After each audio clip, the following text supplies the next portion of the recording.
11 pour l'éditorial avec Le Figaro. Bonjour Guillaume. Bonjour David. Marine Le Pen fera appel de son jugement et prévient qu'elle ne se retirera pas de la vie politique, mais a-t-elle encore la moindre chance d'être candidate à la prochaine élection présidentielle ? Écoutez, il faut d'abord mesurer le coup de tonnerre historique qui a frappé hier la vie politique française. Marine Le Pen, l'une des personnalités préférées des Français, qui arrive très largement en tête des intentions de vote de premier tour et qui faisait déjà presque figure de favorite de la compétition de 2027, n'aura pas le droit de se présenter.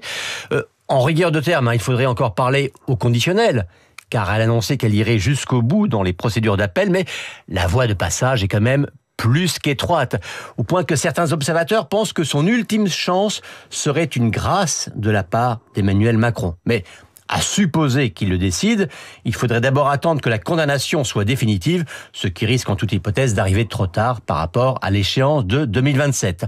Alors, on peut dire que les juges n'avaient pas à prendre en compte ce contexte électoral, mais c'est quand même bien cette fameuse exécution provisoire, c'est-à-dire l'application immédiate de la peine, qui crée ce séisme.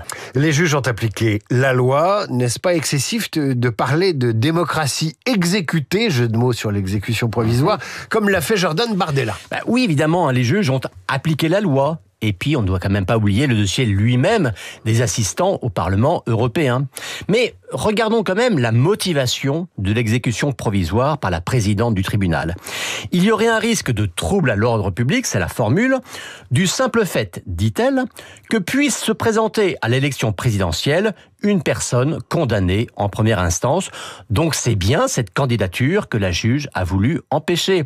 Sauf que la plupart des adversaires de Marine Le Pen, ils le disent à haute voix comme Jean-Luc Mélenchon ou mezzo voce comme François Bayrou, n'auraient pas été scandalisés qu'elle puisse quand même se présenter. Alors que ses partisans, eux, ils sont révoltés.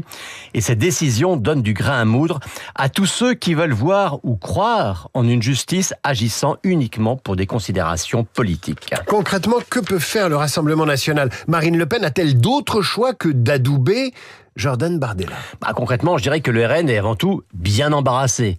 Car Marine Le Pen peut dénoncer une violation de l'état de droit, Jordan Bardella peut en appeler à une mobilisation populaire et pacifique, dont il ne précise d'ailleurs nullement les contours. Ça ne change rien à l'effectivité du jugement. Et de fait, la solution la plus évidente, c'est que Jordan Bardella reprenne le flambeau, d'autant que le socle électoral du RN a l'air solide. Mais acter cela maintenant, cela reviendrait à admettre dès aujourd'hui que Marine Le Pen est hors jeu.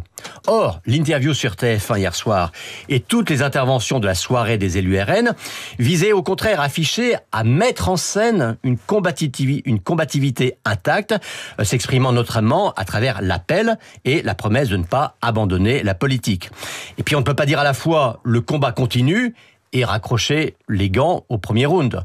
Marine Le Pen n'en oublie pas de ciseler l'image de la combattante dans la tempête, mais le jugement est quand même là et il faudra bien, le moment venu, trouver pour eux une solution. L'éditorial de Guillaume Tabar à retrouver sur lefigaro.fr en vidéo.